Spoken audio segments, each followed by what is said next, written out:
Loso TV machon gi. Jogi ne gin gi technologian. Jogi ne loso TV minyalo neno gotieno. Ibeda beda piny. Iwinjo nyareti moro. Richard. An baba. Rich. An. Isetimo gima ne timo miela ngo. Baba dong aja katieko, adong gima matin. Ang'o mitimo ni chalo matin be nyathi jajuok iloso rako simiel. Baba dong tieko, dong matin. Apiny ni loso rako simiel. Baba dong gima ikona thum mamit yawa. Ne tim gimi timo kidwa miel to miel, kidwa loso rak to los rak. Iwinja? Baba winji. Baba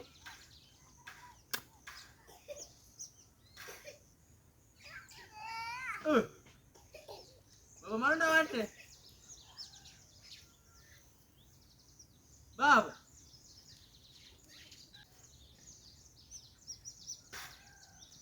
Joma ne loso TV.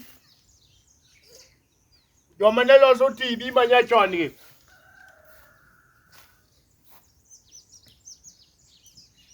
Jogi, Nyasaye ne donjo e chunygi. Giloso TV. Makata godiochieng' iwinjo habari. Richard. An baba. Ing'e ni an baba u. Iloso rako simiel. Baba dong aloso rako jok tieko, dong matin. Rak matin ilonyo ni kori. Baba nane dala wa. Madala ni koto dala na iya giwe dala na. Baba mana dala wa yawa. Hang na go imidhi many wuoru. Ine mana nyola, kona kuni milion mama turo ite. Kotho ken koth jojuok. Oyuma matinde en go dala kani makobiro half term to. Moyware mana gi bagni. Baba. Kare in kanyo ang'obio dalo yugo malich kama to Richard ng'amongo ni dala kato ok nyal kono mondo oberkana dala net timo foka kotimore. Okang'eni mani rogo ne nyathi wadu mane to kore kia sikul. Sikul kanyo nusomo koso ni yugo ni training ma jolweny. Baba training ma jolweny kata in no dalo yugo ma kata yoni beni wuoye kama ng'ongo ni kod chadi oni beni oywe ogine obedo dala kama lich ne ka TV mag michele gi. TV mane golo michele koko wasa. To tiyo golo michele. Oganda to kendo no kogol michele mano golo. Ngai baba do ngeno mi half time. Ing'e ng'ama official ng'ama president sikulo nyaka ing'e kaka an. Official ndigo to mago to in ming'eyo official go tikono ng'a. Baba an koka donjo we miya kistran. Mogo dhorni dalo yugno. Richard. Ngome luonga. Winje kaka oduoka. Winje kaka Richard duoka baba. Diwi inye maber kata Richard duoka. Dongi donjo dala na ka gi wich moro mo ka ng'eyo ni to wijni golo kanye nikech mati wich mane dhego but chaki biro nyuko to nyasore sikul kono. Kasore manare baba. In poki we ndawa gimo mitimori kama. Nyuma dhogam. Nyasore sache tema kana ngana kokolo na sikul. Okidi pa igrom ne ko fuodo. Kelaki.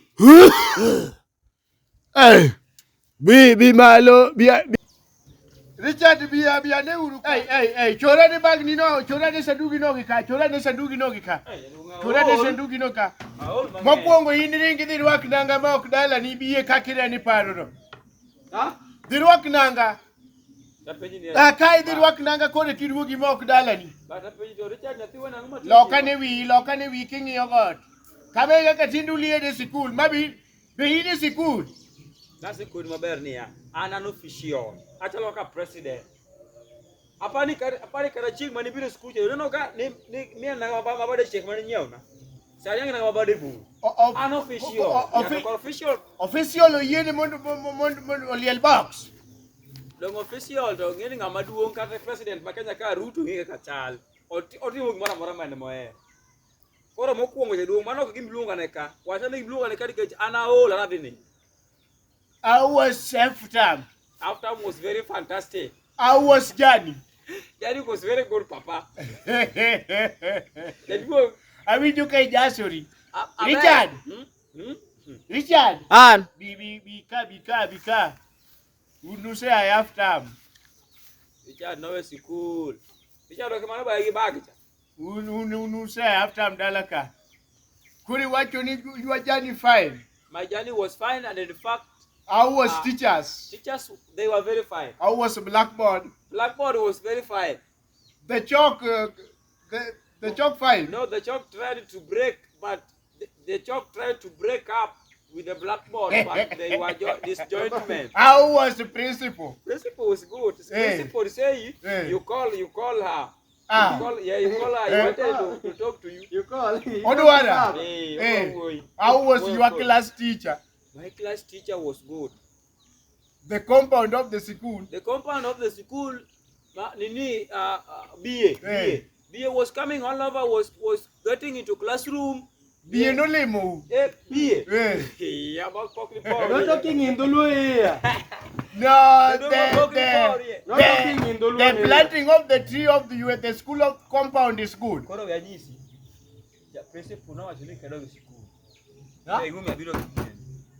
Na chako chechkodi kani yagi kachacha. Ma half term. Udokta kadi. Okono udokta kadi. Inwe dao ne. Apendi meeting bag ni biro koni. We don't go sock it out.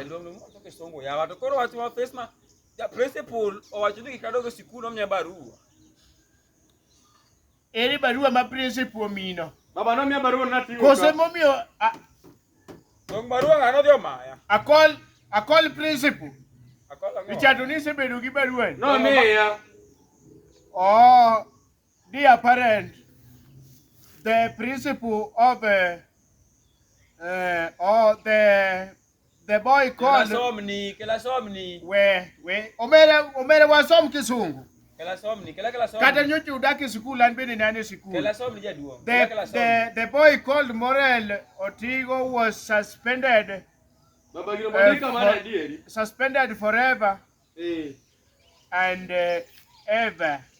Until further notice. Mane give kisungu manya barua ndiko tonga nyibati. Donge baba wacho ni until further notice. Idongi ni baba wa. Koro no kona ni further notice mtene ni ya nyakinge. Further notice. Dongi say notice. Nyochi this school ni nyochi this somo koso nyochi this manyo suspended until further notice. Jaduong gimao notimore kanye momiyo omiya gi suspension ni.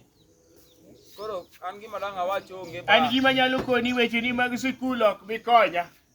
Ana segedo go and put it inside you are in the compound. You are house. Disappear from my face. Jaduong. Disappear from my face.